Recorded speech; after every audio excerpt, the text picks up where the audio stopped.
네, 이어지는 두 번째 강연에서는 빅데이터, 유통산업 내 경영관리의 필수 전략무기라는 주제로 김익성 동덕여대 교수님께서 강연해 주시겠습니다. 여러분 큰 박수 부탁드립니다. 네, 참고로 교수님께서는 독일 프랑크푸르트대에서 경영학 박사학위를 취득하셨고요. 전 한국유통학회 회장, 전 중소벤처기업연구원 팔로 유통실장 등을 역임하셨습니다. 자, 그럼 강연 시작해 주시겠습니다.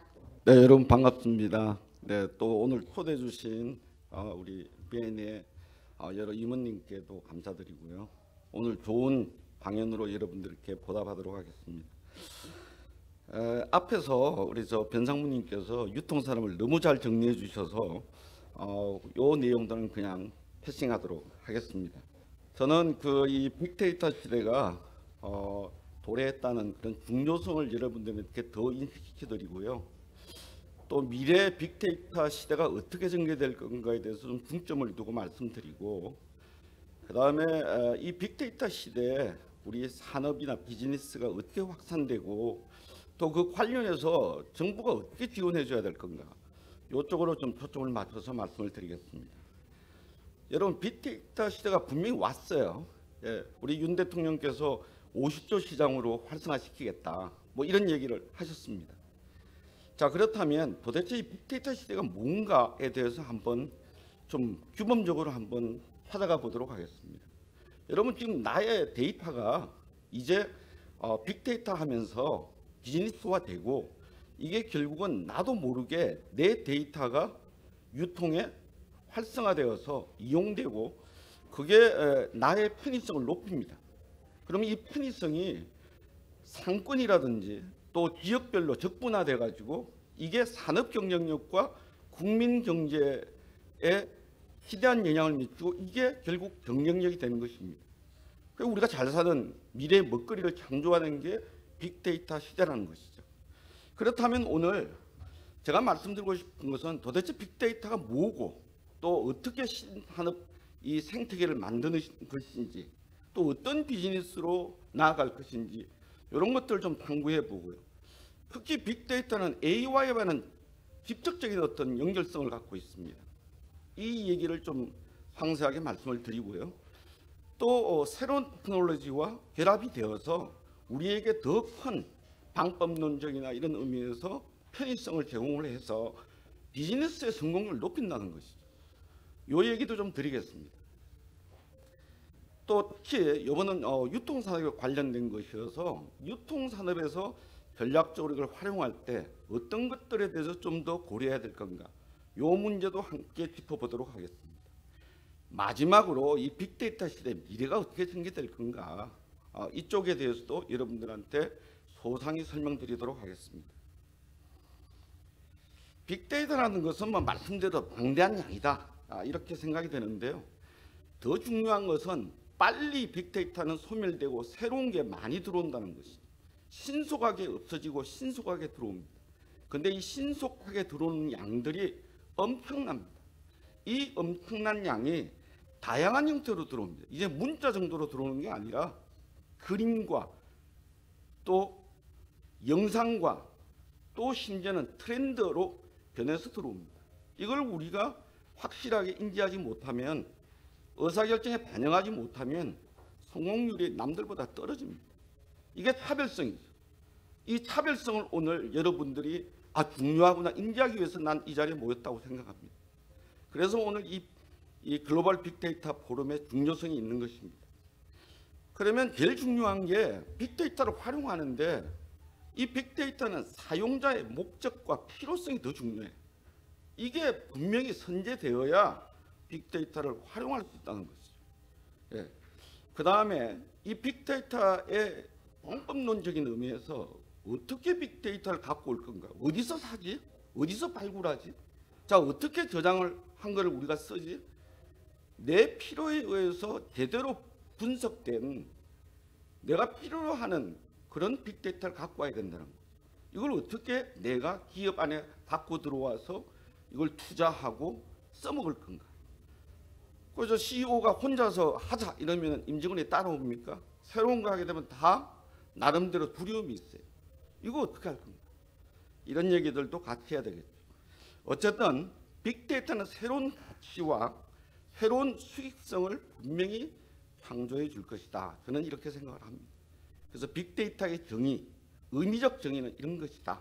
여러분들한테 설명을 드렸고요. 빅데이터 형태가 어떻게 가느냐. 수치, 파일, 기호, 여기에서 영상이라든가 음성, 악보 뭐 다양하게 오는데요. 이 표시가 어떤 가치 정보를 이 안에 내포하고 있냐는 것입니다. 통계적 지식, 아까 변상무님이 얘기한 그런 지식들이죠. 이게 지식화 된다는 거죠. 그 지식은 내가 쓰려고 하는 정보입니다. 예. 그럼 이 지식이 어떤 기술적인 방법론과 결합을 해야 내가 잘 쓸 건가? 예. 이 가치 정보에 대해서 여러분이 관심을 두셔야 되고요. 또 새로운 것은 우리 인간이 빅데이터를 쓸 때 지배당하지 않고 새로운 예술, 새로운 여러 형태의 이런 예술적인 포맷으로 우리를 기쁘게 해줍니다. 인생이 행복하려고 하는 건데 잘 먹고 잘 사고 잘 즐겨야죠. 여기에 빅데이터가 새로운 가치 정보로서 분명히 어떤 형태, 특히 이제는 비유용적으로 들어온다는 거죠. 어떤 유형으로만 오는 게 아니라 신념이나 트렌드나 이런 걸로 온다는 겁니다. 그런데 거기에 매개수단은 여러분이 갖고 계시는 모바일 폰이 하나의 매개수단으로 다가옵니다. 이 매개수단이 이런 인터페이스들이 새로운 예를 들어서 저장되고 발굴해서 우리에게 분석을 던져주면 내가 좋은 인터페이스를 쓰셔야 이게 활용이 가능하죠. 그러면 어떻게 이 정보가 구조화되어 있고 또 그룹핑되어 있을 거 아닙니까? 그 그룹핑된 걸 잘 찾으셔야 돼요. 또 실시간으로 오는 걸 써야죠. 옛날 데이터 쓰시면 안 되잖아요. 근데 대부분 옛날 데이터 많이 쓰세요. 예. 회사에서 갖고 있는 대부분의 데이터의 25%밖에 못 씁니다. 75%가 사장되는데 그것도 지금 현재 실시간으로 오는 것이야지 이 데이터가 나름대로 의미가 있는 것이죠. 또 비정형적으로 온다는 사실. 예. GPT 4.0이 지금 새로운 우리 시대를 열고 있어요. 이거 또 바뀝니다. 5.0이 나옵니다. 또 다른 프로그램들이 나옵니다. 한글로 된 프로그램도 나오고 있어요. 예.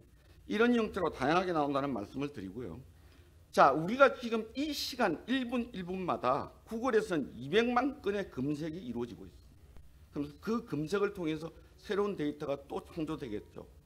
유튜브 1분에 72시간에 되는 유튜브가 전 세상에서 돌고 있습니다. 새로운 유튜브가 팡팡 나옵니다. 예, 이 유튜브에서 유통업계가 엄청난 매출을 일으키고 있어요. 베트남에서는 100만 이 유튜브에서의 팔로워를 갖고 있는 사람들이 그냥 앉아서 돈을 버는 이런 시대가 빅데이터가 전제가 된다는 거죠. 좋은 데이터를 진실되게 얘기해 줘야죠. 예. 자, 어쨌든 빅데이터 양은 통계적으로 매년 10% 이상 증가될 거라고 예상하는데 저는 15% 이상 더 증가될 거라고 생각합니다. 어떤 기술이 나오냐에 따라서 엄청나게 증가될 것입니다. 자, 빅데이터 시장 규모는 뭐 딴 얘기보다도 2023년도에 현재 한 2조에서 3조 정도 된다고 보실 때요. 이게 뭐 26년도에 한 3조 한 2천억 정도 된다 이렇게 보는데요. 저는 이 시장 더 늘어나라고 생각합니다. 이 로봇 시장이 앞으로 2030년도 되면 50조 시장으로 성장한다고 합니다. 그래서 모든 기업들이 이 로봇에 또 집중하고 있어요. 여러분 좀 있으면요. 집에서 비서 로봇을 갖고서 얘기할 겁니다. 아침에 일어나면 비서 로봇이 저한테 자 오늘 좀 5분 일찍 일어나세요. 데이터 보니까 오늘 차가 좀 막힐 것 같아. 예. 아 그리고 이거 술 많이 드셨네. 저기 드론 날라오니까 드론이 해장국 갖고 옵니다. 드시고 가세요. 이런 시대에 여러분 살게 되실 겁니다. 이게 다 빅데이터에 의해서 이루어지는 것입니다.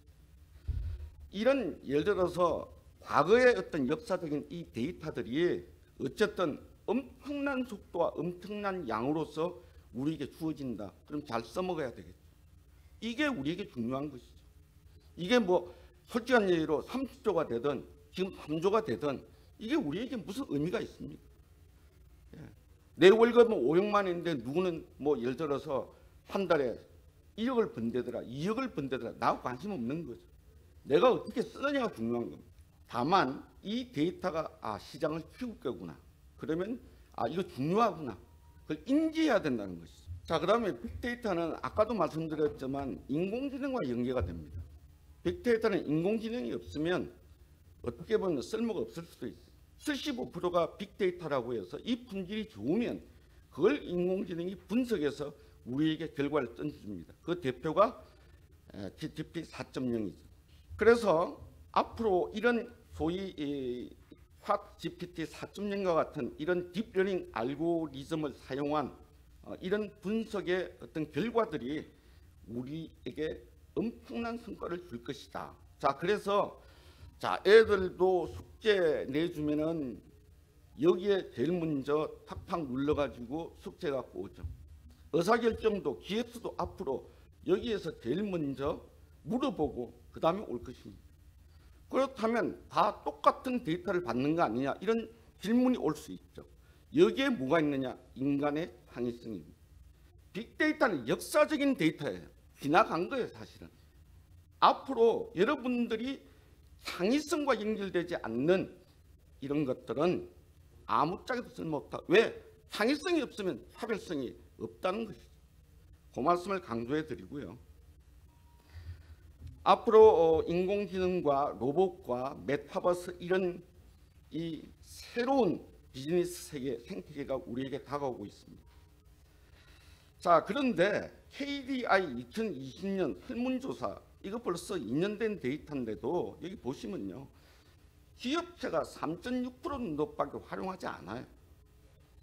그런데도 활용 기술 보시면 자동화하고 사이버 보안, 품질 관리, 경영, 운영 관리, 비용 줄이는데 인력, 노무 관리에 많이 씁니다. 자, 그렇게 해서 많이 쓰고 있는데 결과를 보니까 매출이 50% 성장하더라. 인력 관리도 41% 비용이 오더라. 그거 왜 안 씁니까? 그래서 오늘 여기 있는 겁니다. 진짜 이거 중요하네. 이 데이터가 주는 중요성을 여러분 인지하셔야 됩니다. 자, 그러면 인공지능과 빅데이터가 이렇게 모여져 가지고 그 밑에 단에 보시면 새로운 클라우딩 시스템, 내가 크게 컴퓨터 안 갖고 다니고 그냥 모바일에서 탁탁 해서 클라우딩 시스템에 들어가서 내가 필요한 정보를 갖다 거기서 다 뽑아서 보죠. 자, 그 다음에 컴퓨팅 기술. 여러분, 지금 우리 컴퓨터가 좀 있으면 양자 컴퓨터가 나옵니다. 지금 벌써 있어요. 너무 비용이 많이 들어가고 개발하는데 돈이 좀 들어가서 그렇지 엄청난 컴퓨터 기술이 개발되고 있습니다. 그러면 앞으로 어떤 문제가 생기냐면요, 여러분 지금까지 보안이라고 해서 여러분 비밀번호 이거 있잖아요. 1분이면 양자 컴퓨터가 알아냅니다. 50배 수준의 속도로 여러분이 적절하게 이건 모르겠지 하고 만들어 놓은 비밀번호 다 알아내. 이 양자 컴퓨터가 나오는 순간 빅데이터 시대는 진짜 중요한 시대가 될 것입니다. 그렇다면 앞으로 비밀번호의 체제도 바뀌겠구나. 숫자로 해야 돼서는 안 되겠구나. 이런 문제가 발생이 되는 거죠.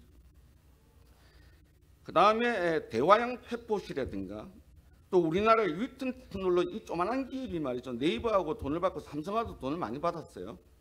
이 젊은 친구들이 우리나라 말로 된 소위 GPT 4.0과 같은 그런 소프트웨어를 개발을 했습니다. 아직 초보 단계이긴 하지만 한글로 나온다는 게 중요한 거죠.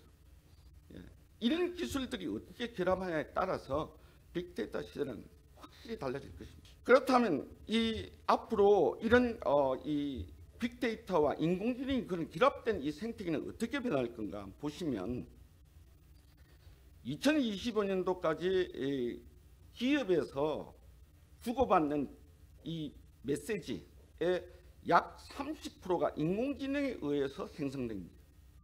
그리고 50% 정도가 의사결정에 반영이 됩니다. 매우 중요하죠. 매우 중요합니다. 자, 그 다음에 벤처 투자도 여기에 집중될 겁니다. 지금 1조 7천억 가는데 이거 3조 올라가는 게 금방입니다. 왜? 빅데이터가 중요해요. 중요한 정도가 아닙니다. GPT 4.0이 나오면서 대한민국에서 원만한 사람들은 다 이거 한 번씩 까가지고 그 안에 들어가 봅니다. 이건 무섭잖아요. 인간 대신에 다 의사결정을 해줘요. 그래서 창의성이 중요하다는 얘기 드리는 겁니다. 자, 우리나라도 앞으로 오픈 AI에서 만든 이런 챗GPT 같은 새로운 로봇 개념이 올 것이다. 로봇이 저한테 얘기해 줍니다. 아침에 선생님 숙제한 거 이거예요. 요거 숙제 갖고 가세요. 말도 해줘요. 할아버지 할머니 외롭죠? 제가 대화해 드릴게요. 이런 챗 로봇가 나온다 이겁니다. 이 할아버지가 뭘 요구하는지 다 알아요. 아들이 뭘 사주는지도 다 알아요. 며느리가 뭘 밥을 해주는지 다 압니다. 벌써. 이게 빅데이터 시대입니다. 이런 로봇이 나올 거라는 얘기죠. 자, 에코노미스트에서 이런 회의를 했습니다. 조사 대상자는 10%밖에 안 되지만 이 통계하시는 분들 잘 아시겠지만 신뢰도가 보통 93%, 95%예요. 그러다 보니 정확하다고 보시면 됩니다. 아까 얘기했죠. 46%지만 저는 50% 정도까지 의사결정의 요소로 작용할 거다. 빅데이터가. 근데 우리나라는 25%밖에 사용 안 하고 75%가 방치되고 있어요. 방치되면 안 돼요. 그러면 비즈니스에서 시세말로 경쟁력에서 떨어진다는 사실을 말씀드리고요. 또 하나는 표준화돼야 된다는 겁니다. 빅데이터가 표준화돼야 시행착오에 있어서 비용을 줄이고 시간을 줄입니다. 이걸 빨리 표준화해야 됩니다. 글로벌 표준에 빨리 우리가 맞춰서 가야 돼요. 그래야지 우리 신생 벤처 기업들이 빨리빨리 세계가 쓸 수 있는 그런 프로그램들을 계속 개발해내고 이것이 새로운 우리의 먹거리로 나타날 것입니다. 여러분 아까 우리 변상무님도 얘기하시는데 좀 도움이 될 것 같습니까? 이거를 잘 하려면 전략적으로 CEO들의 신념이 바뀌어야 됩니다. 야 이거 빅데이터 진짜 중요하네 하는 관심에서 투자로 이어져야 됩니다. 빅데이터에 대해서 계속 투자하실 여력을 정말 갖추어야 돼요. 투자 조금 했다가 그 다음에 새로운 방법론 나오면 방법론 바꿔주고 업데이트 하셔야 됩니다. 이런 투자 여력을 갖추셔야 됩니다. 이게 제일 중요하기 때문에 1번에 올려놨습니다. 그 다음에 두 번째, 빅데이터는 처음에 쓰실 때 내가 어디에다 쓸 건지가 분명히 타겟팅 돼야 돼요.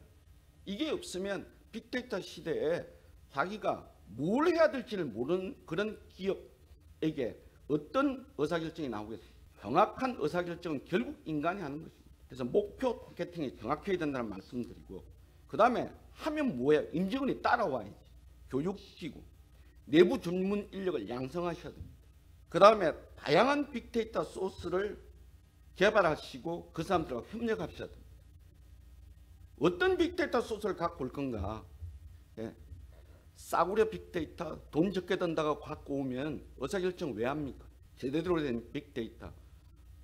그래서 BC 변상무님하고 자주 통화하세요. 좋은 빅데이터가 과연 뭔가? 우리에게 필요한 빅데이터가 뭔가? 이런 소스를 잘 갖고 오시고, 이 데이터를 한번 갖고 오시면 매달 업데이트 하셔야 됩니다. 이게 새로운 것일까? 업데이트 하셔야죠. 자, 그 다음에 빅데이터를 계속 쌓아두셔야 돼요.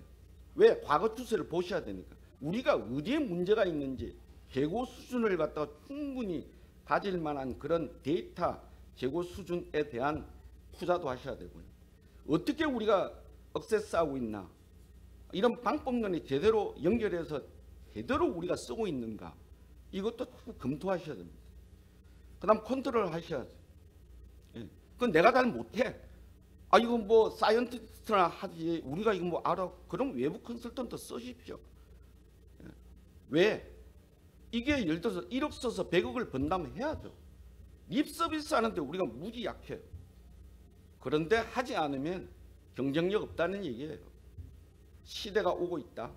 그러면 빨리빨리 이런 방법론에 대해서 투자하시고 계속 업데이트해야 된다.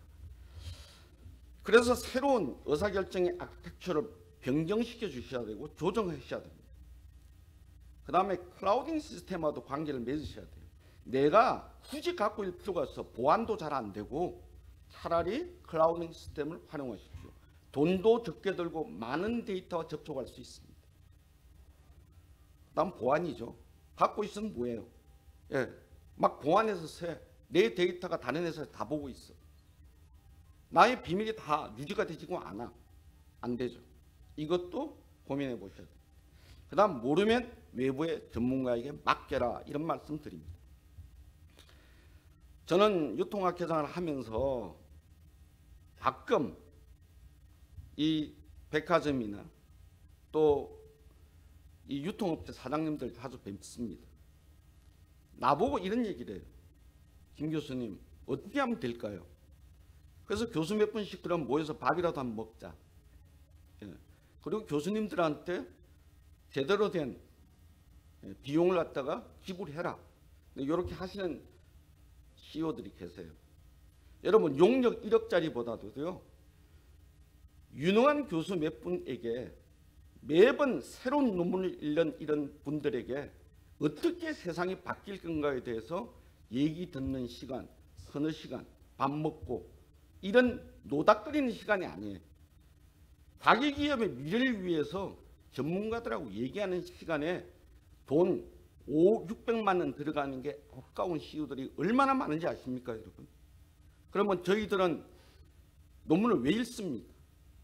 교수들도 똑같아요. 사회적 가치 있는 일을 해야 되니까 이런 자기의 전문 영역들을 실제 시장에서 하고 있는 분과 매칭해서 이런 빅데이터를 어떻게 써야 되고 앞으로 어떻게 해야 되니 마케팅을 정확히 해서 빅데이터를 쓰시라는 이런 리딩을 해 주셔야 된다는 거죠. 자, 유통산업 내뿐만 아니고 기업입니다. 특히 유통산업은 개조를 하는 게 아니기 때문에 제일 먼저 경영관리 측면에서 가장 중요한 이 소위 계획을 세우고 그 계획에 조직화하고 조직화라는 것이 사람만 모으는 게 아니에요.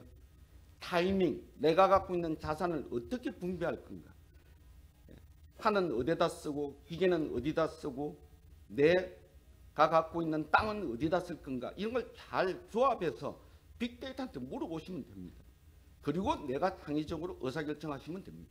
이런 경영관리를 잘 하셔야 비용도 타이밍도 줄일 수 있고 또 경쟁력도 우위에 갈 수 있어서 수익이 나고 거기에다가 사회적 가치 있는 일을 한다는 거죠. 왜? 사회가 요구하는 일을 제가 비용을 줄여가면서 수익 높여가면서 할 수 있기 때문에 요 네 가지를 인식하시고 빅데이터를 쓰셔야 되고요. 그 다음에 유통업체는 일단 좋은 제품을 갖고 오셔야 되죠. 좋은 서비스를 해야 됩니다. 그러면 상권 분석 잘 하셔야 되고 점포폰을 어디다 할 건가. 아니 빅데이터 잘 쓰면 뭐합니까? 제대로 된 장소가 아닌데 또 해놨는데. 제가 주말마다 양평을 가는데요. 주말에 백화점이나 아울렛에 가서 물건 사는데 지나가다 보면 길이 너무 막혀서 이 아울렛에 한번 들어가 보고 싶은 마음이 안 생겨요. 그런데 H 백화점이나 이런 데는 정말 교통도 괜찮고 진짜 상권이 적절한 데 세워놔서 1조를 거의 투자하고 1조를 거의 현억인가? 1조인가? 제가 처음 만들었을 때 거기를 한번 가봤어요. 거기 사장님이 한번 현대백화점입니다. 근데 잘 만들어놨더라고요. 수익 나지 않습니까? 제대로. 그러니까 이런 것들이 선행이 돼야 되고 아까 얘기한 마케팅을 하는데 결국은 빅데이터는 개인들이 어떤 유형을 갖고 있나를 잘 아셔야 돼요. 내 고객들이 어떻게 그룹핑 되는가. 이걸 보시고 그 사람이 필요한 제품, 서비스를 해주는 거고 그다음에 서비스 R&D를 더 강화시키는 거죠. 여러분 우리가 제품 소싱만 잘하면 되는 게 아니라 유통사람은 서비스를 잘 하셔야 돼요. 이 고객들은 어떤 컴플레인을 갖고 있나 그걸 연구개발하셔야 돼요. 그 다음에 여러분들 마케팅 첫장에 보시면 니즈의 창조가 마케팅이라고 하는데 니즈가 뭔지 잘 모르세요. 다들. 니즈를 어떻게 하셔야 돼요? 연구개발하셔야 돼요. 제품만 연구개발하는 게 아니에요. 서비스, 고객들이 도대체 어디에 결핍을 갖고 있나 내가 뭘 해줘야 되지 관찰하시고 거기에다가 R&D 하셔야 돼요. 유통업체 가장 중요한 게 이 서비스 R&D인데 유통업체들은 야 어떻게 서비스하지 그게 아니고 돈을 들여서 통계적으로 빅데이터 가지고 와서 어떤 고객들이 어떤 불평이 있고 또 그 나아가서 고객이 불평하기 이전에 내가 연구개발 하셔야 돼요. 어떤 결핍이 있는지 내가 관찰하셔야 돼요. 고객들 잘 몰라요 여러분. 결핍만 느껴. 뭔가 5% 부족하지 않나? 그걸 찾으셔야 돼요. 그럼 관찰하셔야 돼요. 이런 것들을 하셔야 되고, 거기에 따라서 고객별, 그룹핑별 가격 결정도 하셔야 돼요. 여러분 가격을 정해놓고서 그냥 고객들한테 그냥 무조건 때리는 게 아니에요. 시간마다 틀릴 수 있어요. 여러분 보시면 알 수 있잖아요. 오후 가면 가격 떨어지잖아요. 예. 그 얘는 나중에 들고요. 그 다음에 최적 소싱 개발입니다. 계속해서 소싱원을 개발해 주셔야 돼요. 고객이 원하는 제품이 있어야지 갖다 놓고 한 달 동안 있어요. 예. 일주일 내 가격뿐만 아니고 제품도 바꿔주고 서비스도 거기에 맞춰서 바꿔줘야 됩니다. 왜? 트렌드가 자꾸 변합니다. 신속하게. 예. 우리나라처럼 사람들이요, 이 맛이나 감정이 새로운 걸 좋아하는 사람들이 정말 많아요. 특히 MZ 세대들. 자, 그 다음에 마이크로 마케팅 그래서 하셔야 되고, 고객별 세부적인 마케팅 해주셔야 되고, 또 제품 배치와 이동도 거기에 맞춰서 해줘야 돼요. 이런 사람들은 어디다 초점 두는가? 그러면 빅데이터에서 어떤 걸 갖고 왔냐? 뇌과학 데이터 갖고 오셔야 돼요. 여러분 벌써 뇌과학이요, 눈이 어떻게 움직이냐가 이 주파수를 갖다가 지금 측정하고 있어. 벌써 유통업체 일부에서. 예. 그리고 이런 과가 따로 있습니다. 성대나 중앙대나 이거 몇 군데 가시면 카이스트 할 것도 없고요. 뇌과학 연구 엄청나게 하고 있어요. 눈동자와 주파수 돌아가는 거에 따라서 어디다 배치해야 될 건가? 엄청난 매출 효과가 있습니다. 자, 배송 물류 쿠팡 왜 잘 돼요? 아침에 갖다 주잖아요. 대한민국 처음으로 시도를 했어요. 설마 진짜가 됐어요. 그러니까 학습 효과가 있어서 저만 하더라도 모든 물건 한 60% 거기 삽니다. 아까 말씀하셨잖아요. 얘들 미국 회사예요, 사실은. 예. 그러니까 이거를 바꿔줘야 돼요. 예. 시장이 독과점화되면 사실은 혁신이 일어나지 않아요. 얘들한테 우리가 굴복한 게 뭐예요? 벌써 2천 몇백 원 하던 게 2배가 뛰어도 우리 꼼짝 못하고 사고 있잖아요. 예. 걔들이 구독경제 걔대로 하고 있는 거예요. 처음에 꼬시기 위해서 2천 몇백 원 하다가 지금 거의 5천 원대 가깝게 올려놨죠. 지금 모든 플랫폼들이 그런 식으로 하고 있어요. 예. 좀 있으면 당근마켓도 수수료 받을 겁니다. 중고나라는 벌써 바꿨어요. 예. 왜? 이 소위에서 빅데이터 쓰고요, 플랫폼 하는 온라인 업체들이 대부분 적자예요, 여러분. 그러면 어떻게 해야 되겠어요? 수수료 받아야죠. 쿠팡도 이번에 수수료 받아서 적자에서 헤어났어요. 예. 그 다음에 풀필멘트 시스템이라는 것이 이 세상에 도입이 됐는데, 고객들이 원하는 걸 미리 알아가지고 이 빅데이터의 혁신이 바로 여기에요. 미리 갖다 놓는 거예요. 예. 미리 창고를 여러 군데 정해놓고 거기다가 요번에는 이 지역은 대충 물 요때 되면 미리 물을 갖다 놔요. 특히 무거운 거 이런 거. 그러니까 바로바로 갖다 주니까 새벽 배송이 가능한 거죠. 요거 잘하는 애들이 어디냐? 쿠팡입니다. 쿠팡에 제가 3년 전에 처음에 부천인가에 그거 만들었을 때 갔었어요. 자, 이거 마이크로 마케팅, 이거 뭐 제가 지금까지 쭉 얘기한 거고요. 자, 예를 들어서 모든 상품의 가격이 틀립니다. 월곡동 짜장면 집이 12시 되면 저한테 옵니다. 자, 짜장면 7,000원인데 6,000원 드리겠습니다. 요게 빅데이터에서 가능합니다. 자, 아마존은 여러분 아시다시피 구매 추천하죠. 그래가지고 25% 수익 창수를 계속 올리고 있습니다. 자, 그 다음 넷플릭스 같은 경우도 실제 개인화에 75%를 의존해가지고 이 이용자들이 이걸 언제 돌리느냐를 보시고 여기에서 60%가 이 추천에 의해서 우리 고객들이 영화를 본다는 겁니다. 그래서 이 빅데이터에 의해서 영화를 만들 때 사람들이 좋아하는 배우와 감독을 쓴다는 거죠. 전문가들이 이 사람 잘합니다, 이 사람이 할 수 있습니다, 별로 안 봅니다. 근데 성공했어요. 자라 같은 경우는 1일 분석을 통해서 디자인을 개발해서 2주 만에 새 제품 내줍니다. 그래서 가격과 운송계까지도 같이 세워준다는 거죠. 이 빅데이터에 있어서 특히 이 스타벅스 같은 경우는 처음에 상권을 만들 때 최적 입지를 갖다 얘들이 미리 알아내고 자기의 이 스타벅스하고 경쟁되지 않도록 수익 올리는 구조를 미리 다 계산합니다.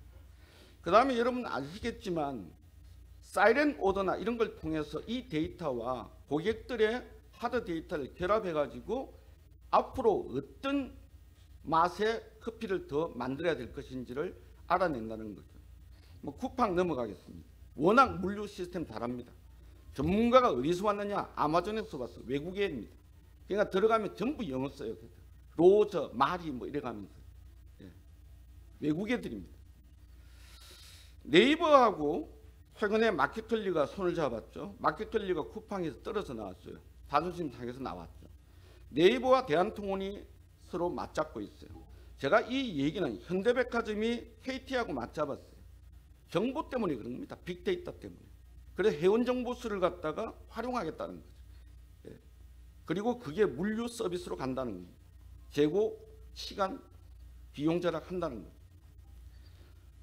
롯데면세점도 결국은 이 소위 이 마케팅 자동화 시스템을 통해 가지고 고객이 구매했던 그런 여러 가지 지표들을 갖고서 구매 유도 성공률을 75% 정도 올렸다고 그래요. 그래서 지금 80개에서 200여 종을 이 시스템을 이용해서 활용할 계획을 세우고 있습니다. 자, 호주 니트쿼서 이건 초콜릿 아시죠? 이거는 기분이 나쁠 때 가격을 갖다가 낮춰줍니다. 그래서 엄청난 브랜드 효과, 400%의 브랜드 효과를 올리고 있습니다. 자, 중국의 텐센트는 ESG를 위해서 어린 아이를 찾아주는, 그러니까 애가 실종됐을 때 그 사진을 10년 후에 오늘 이 사진으로 보여줘서 애들을 찾아줬어요. 그래서 상 받았습니다.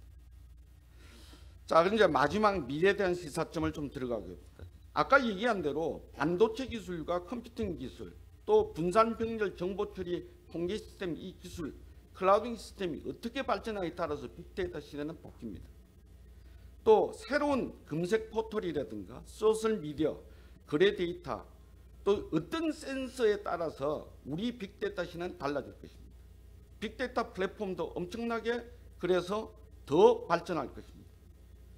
그리고 표준화 기술과 보안 기술이 결합되는 이게 전체가 통합되는 이런 시스템이 앞으로 우리 인력 구조의 변화뿐만 아니고 새로운 비즈니스를 창조해주고 이게 또 교육 시스템도 바꾸게 할 것이라는 말씀을 드리고요. 아까 빅데이터의 전달 시스템이 이제는 의식과 감정과 의료를 종합해서 사회 트렌드가 어떻게 갈지를 미리 알아내는 시대로 접근했다. 그래서 이게 새로운 뉴 비즈니스를 창조할 거다. 지금 제가 오른쪽으로 넘어가는 지나가정으로 넘어가는 모든 이 프로세스가 새로운 비즈니스의 산물입니다. 어떤 창의적인 비즈니스, 어떤 편의적 비즈니스에 따라서 앞으로 우리 세상은 바뀔 거다는 거죠. 자, 문제는 지금 얘기한 제품, 경영 효율, 고객 관리 이런 것들을 위해서 앞으로 어떤 빅데이터 시대에 맞는 기업의 새로운 형태는 M&A로 많이 진화될 것이다. 서로 이제 빅데이터 때문에 서로 결합하고 협력하고 이런 시대가 옵니다. 새로운 비즈니스는 이렇게 개발이 될 겁니다. 지금 세계적인 모든 산업체들 여러분 좀 돈 좀 있는 기업들은요 전부 M&A 팀을 가동하고 전략팀 안에 있어요. 예, 이거 실합니다, 여러분. 자, 그 다음에 정부 정책이 앞으로 폐쇄적인 우리 이 조직 문화를 좀 바꿔야 된다. 여러분 국세청에 데이터 달라면 안 줘요. 예. 우리나라 콜센터 전화해 보세요. 좀 바꿔주세요. 안 바꿔줘요. 예. 이 콜센터 문제입니다, 이거. 이 빅데이터 시대. 예. 그런데 혁신하고 공익적 가치가 있는 일을 위해서 기업들도 데이터도 내놓고 정부 조직들도 데이터 내놔야 돼요. 예. 교수들 어떻게 쓸 겁니까? 이런 데이터가 있어야 쓰죠. 제가 무슨 그거 하려면 우리 비티카드하고 신한카드에다 돈 줘야 돼요. 이런 걸 정부가 좀 지원해 주면 좋지 않아요? 어쨌든 빅데이터 시대는 협력의 시대예요. 그렇다면 정부가 이제 장관급이 아니고 제가 이걸 하루 자다가 생각을 달리 했어요. 부총리급으로 격상해서 뭘 만드냐, 빅데이터 위원회를 하나 만들어서 소위 부총리급에 해서 모든 부처에 이 빅데이터 팀을 만들어서 거기에서 자료를 받아서 저장하고 예, 또 분석해서 관리하고 전부 분산, 예, 전달해주는 그런 시스템을 만드셔야 됩니다. 그러려면 제가 생각할 때는 이게 통합되지 않으면 안 되거든요. 빅데이터 시대에 50조를 대통령이 투자하겠다고 했으면 이 큰 시장을, 예, 부처 없이 어떻게 하겠습니까? 새로운 부처가 필요하다. 저는 이걸 강력히 주장합니다. 자, 그 다음에 빅데이터 팀을 만들어서 빅데이터 다 갖고 왔는 다 한글이야. 세계가 봅니까? 영어로 번역시켜야 됩니다. 그래서 번역 투자 우리 정말 많이 하셔야 돼요. 예. 자, 그 다음 좀 시간이 없어서 빨리 넣습니다. 표준하고 이거 꼭 만드셔야 돼요. 앞에서도 얘기 드렸지만 정부가 이런 빅데이터 부서를 만나서 빨리 표준을 만들어줘야 산업체에서 거기에 맞는 새로운 벤처기업들이 생성이 되고 시행착오가 적어집니다. 그 다음에 안전보안, 예. 그렇게 하기 위해서는 가짜뉴스 만들고 이 보안 시스템 깨지고 이러면 엄중팝을 하셔야 돼요. 이런 것들도 중요하다. 자, 그 다음에 같이 기술이 돼야 빅데이터가 빨리 성장합니다. 아까 얘기한 컴퓨터, 양자 컴퓨터 개발하셔야 되고 이제 6G 시대로 가야 돼요. 5G 시대에서는 항상 디바이스를 통해서만 가요. 모바일 폰을 통해서 가요. 근데 6G 시대가 되면 인터페이스를 통해서 내가 직접 통신할 수도 있고요. 내가 직접 그 사람하고 그게 가능합니다. 그럼 내가 여기 챗보트가 하나 집에 있다. 비서 로봇이 집에 있다. 내 비서 로봇한테 인터페이스를 통해서 바로 명령하면 걔가 알아서 짝짝해서 내한테 바로 데이터 던져줍니다. 요게 6G 시대입니다. 6G 시대를 빨리 해야 되고요. 그래서 인공위성을 빨리 띄워야 돼요. 예. 그 다음에 센서 기술도 엄청나게 발전되고 있는데 여러분 인간의 2개 눈보다도 이 센서 하나가 100개 눈 이상의 능력을 발휘합니다. 고속도로에 가시면 센서 있죠. 100km로 지나가는데 그대로 나한테 비용 날라오잖아요. 이런 센서 기술 무지 중요합니다. 이 데이터가 기술 데이터입니다. 그 다음에 인공지능 분석 기법과 테크닉에 관한 방법도 너무 중요하고요. 교육혁신 이거 돼야 돼요. 대한민국 대학 교육 이따위로 가면 안 돼요. 이따위로 하면 안 돼요. 내가 대학 교수인데 이러면 안 되죠. 예. 다행히 제가 2월 28일 날 은퇴했기 때문에 이런 얘기 할지도 몰라요. 빅데이터 이거 교양 필수 돼야 돼요. 뭐 베이직 잉글리시 지금 시대가 어느 때인데 애들 영어 다 해요. 그걸 아직도 교양에서 가르치고 있어요. 예. 이거 바꿔줘야 돼요. 그렇게 해서 인문학적 사고, 아까 창의력이 중요하다고 했잖아요.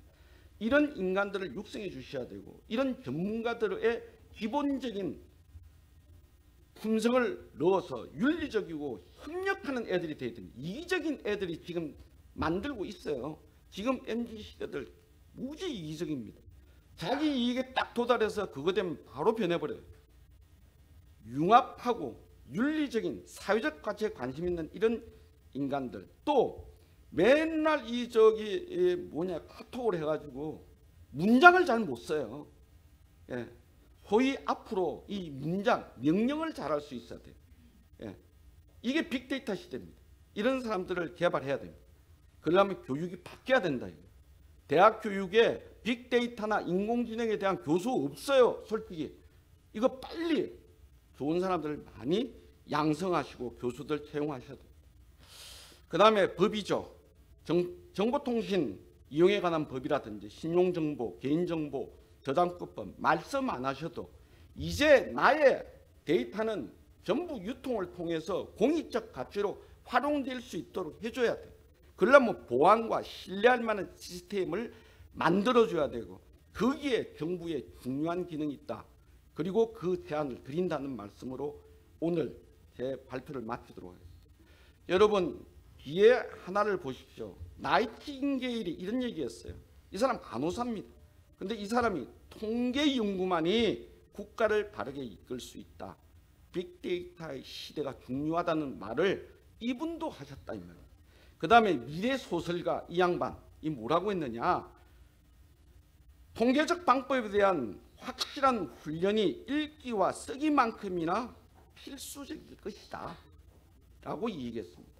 오늘 제 발표는 여러분이 빅데이터 시대가 정말 왔구나, 중요하구나, 나도 써야 되겠구나, 정부도 좀 제대로 된 지원해야 되겠구나, 여기에 제 오늘 발표의 중요 방점이 찍혀 있다는 말씀드리고 끝까지 잘 제 발표를 경청해 주셔서 너무 감사드립니다. 고맙습니다, 여러분.